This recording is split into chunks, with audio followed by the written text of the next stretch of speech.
Everyone, welcome back to my channel Aparna Roy blog. আমার কাছের এবং দূরের সকল বন্ধুরা কেমন আছো? আশা করি তোমরা যে যেখান থেকে আমার এই ব্লগ ভিডিওটি দেখছো সকলে ভালো আছো এবং সুস্থ আছো।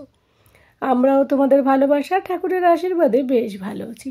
সকালবেলা বাবুসোনাকে স্কুলে দিয়ে গেলাম। আজ আমি বাবুসোনাকে ছাড়তে গিয়েছি, তোমাদের দাদাভাই যেহেতু বাড়িতে নেই, ও একটু কলকাতায় গিয়েছে, মানে পশ্চিমবাংলায় গ্রামের বাড়িতে গিয়েছে একটু কাজের জন্য, ওর একটু দরকারি কাজ আছে। তো আমরা যাইনি, কেন কি 2 দিনের জন্য গিয়েছে, সেখানে আমরা আবার যাওয়া আসা করবো ঠান্ডার মধ্যে, ওই কারণে আমাদের নেয়নি। আর বাবুসোনা তো ওর পাপার জন্য এত কান্না, যখন যায় তখন কান্না, রাতের বেলা কান্না, মানে যখনই মনে পড়ে পাপার জন্য কান্না, এই আর কি চলছিল। তো যাই হোক, সংসারের সমস্ত কাজগুলো তারপর একাই করতে হচ্ছে, ওকে সামলানো, ওর আবার এক্সাম চলছে, আবার এই ঘর বাড়ি পরিষ্কার পরিচ্ছন্ন, রান্না বান্না, বাইরের কাজ, বাজার করা, সব কিছু করছি। তো 2 দিন ধরে খুব নাকে মানে অবস্থা খারাপ।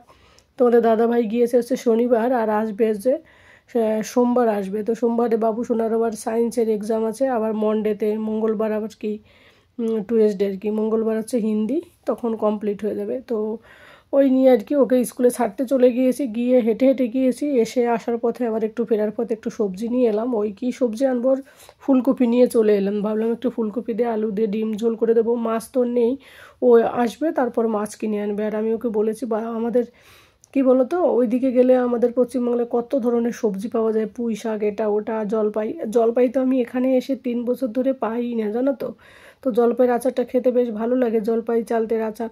তো আমি ভাবলাম ওইগুলো একটু নিয়ে এসো, বললাম ওকে। তো অনেক কিছু সবজি আশা করি নিয়ে আসবে, যতবারই যাই ওরকম একা একা গেলে অনেক কিছুই নিয়ে আসে। তো দিদির বাড়ি পায়রাডাঙ্গা, তো ওখানে রাতে থাকবে, তো ওখান থেকেও বলছে নিয়ে আসবো সকালবেলা বাজার করার সময়। সেই খুশিতে আজকের দিনটা বেশ মজা লাগছে।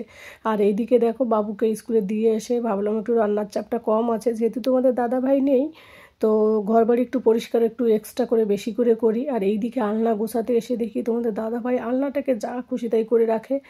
আর এতগুলো প্যান্ট বের করেছে, লাস্টে কাউন্টিং করে দেখি 13খানা প্যান্ট বের করেছে। এই দেখো কাউন্টিং করছে, কাউন্টিং করতে গিয়ে আমার মাথা খারাপ হয়ে গেছে।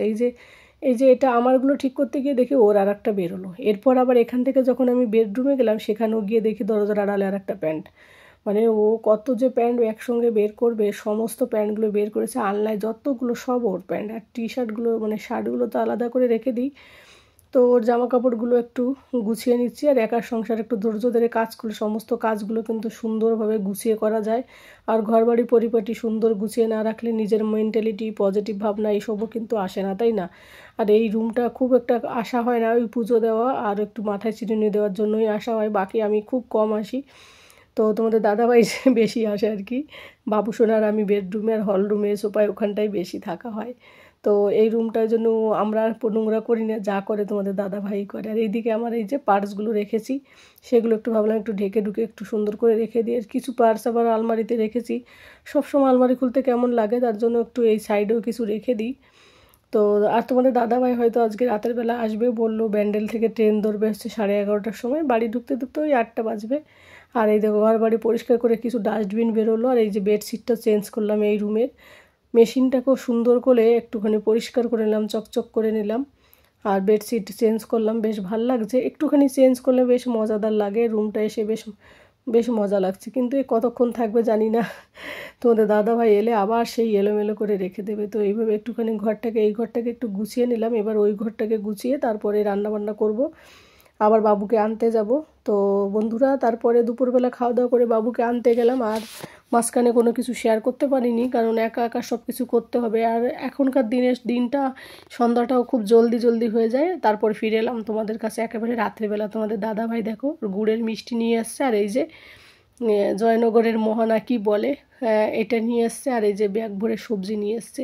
তো কী সবজি এনেছে তো চলো তোমাদের সঙ্গে শেয়ার করবো। ভাত রান্না করেছি ওর জন্য, আর ডিম ফুলকপি আলু দিয়ে ঝোল, ওটাই খাবে, ওদেরকে খেতে দিয়ে তারপরে আমি সবজি নিয়ে বসেছি। এই সবজি নিয়েই যে বসেছি পুরো আমার 10টা বেজে গেছে সবজি মানে গুছাতে আর কি। তো চালতে এনেছে, আমাকে বলেনি, আমি জলপাইয়ের কথা বলেছি, তো দেখি চালতে এনেছে, আমি তো ভীষণ খুশি, কারণ চালতের আচারটাও বেশ ভালো লাগে আমার, তো ভীষণ, আমি এমনিতে টক খেতে ভালোবাসি, তারপরে তো ফেভারিট জিনিস হলে আরও বেশ মজা লাগে, চালতের টকটা আরও বেশ মজা লাগে।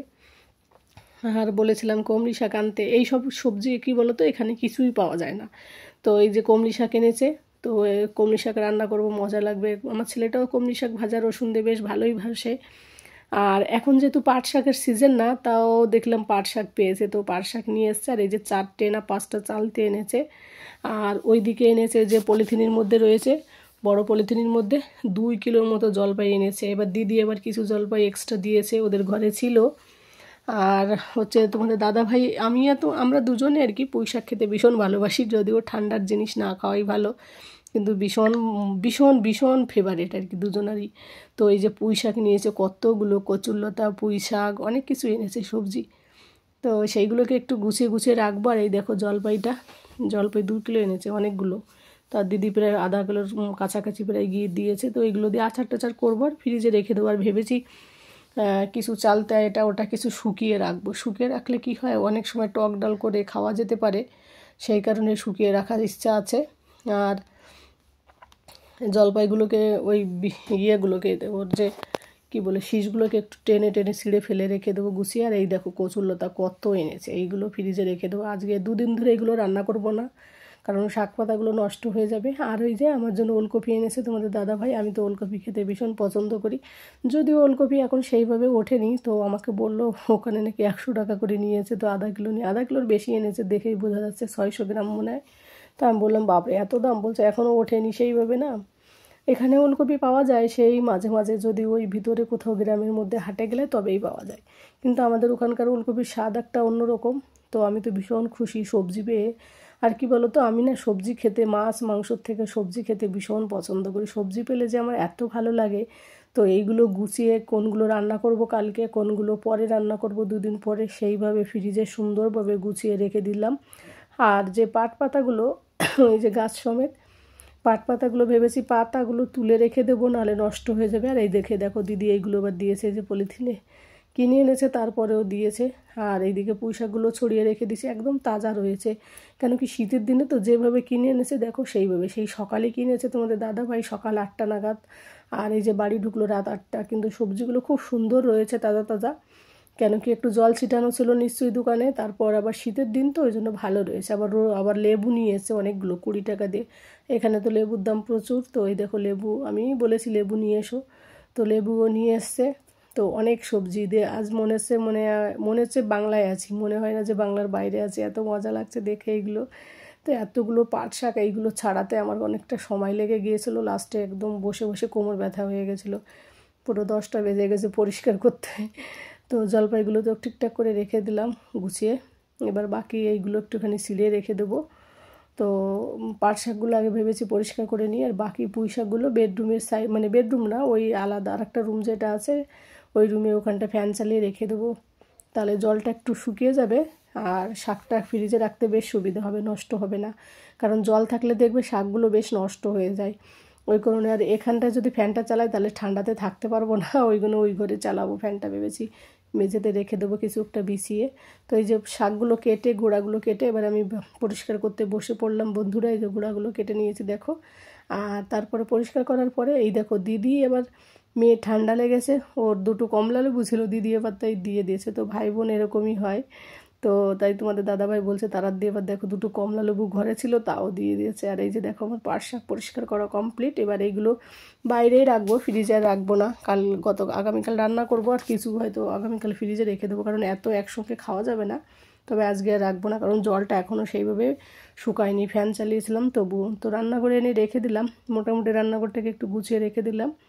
আর বাকি যেগুলো আছে সেগুলো তো ফ্রিজে রেখে দিয়েছি বন্ধুরা। আর অনেকটা রাত হয়েছে, তোমাদের দাদা ভাইও অনেক ক্লান্ত, কারণ সারাদিন 12 ঘন্টা জার্নি, তো মাথা যন্ত্রণা মানে একদম ঘোরায় মনে হয়। তো ও তো খেয়ে দিয়ে শুয়ে পড়েছে। আর এই যে আমি থালা বাসন মেজে পরিষ্কার করে আবার দেখি ভাতও কিছু রয়ে গেছে, ও এত ভাত খেতে পারেনি। ওই যে জলপাই রেখেছিলাম সেই জলপাইয়ের টুকরোগুলো ওই যে রেখে দিয়ে ভাত রেখে দিয়েছে, এবার এই ভাত ফেলে দিতে হবে। তো তারপরে আমি ফ্রেশ হতে এলাম রুমে। আমি আর ঘুমানোর আগে কী বলো তো, একটু মাথায় চিরুনি দিয়ে চুলটাকে একটু পরিষ্কার করে রেখে দিই, তাহলে রাতের বেলা জট লাগে না। তো এখন ফ্রেশ হয়ে নেব আর ড্রেসটাও চেঞ্জ করে তারপরে শুয়ে পড়বো, অনেকটা রাত হয়ে গেছে। তো বন্ধুরা আজকের ব্লগটা কেমন লাগলো অবশ্যই কমেন্ট করে জানিও। তোমরা কারা কারা এই সব দেশি সবজি খেতে পছন্দ করো সেটাও কিন্তু জানিও। আমার কিন্তু ভীষণ ভালো লাগে দেশের সবজি সব কিছু খেতে। দেশের এই যে সবজিগুলো এনেছে না, শাক পাতা বিশেষ করে তো ভীষণ ভালোবাসি, আর যেখানে পাওয়া যায় না সেখানে তো আরও বেশি ভালো লাগে। তো যাই হোক, আজ আর বেশি বড় করব না। যে যেখান থেকে আমার ভিডিওটি দেখছো সকলকে অসংখ্য ধন্যবাদ। সকলে ভালো থাকো, সুস্থ থাকো এবং সাবধানে থাকো। টাটা।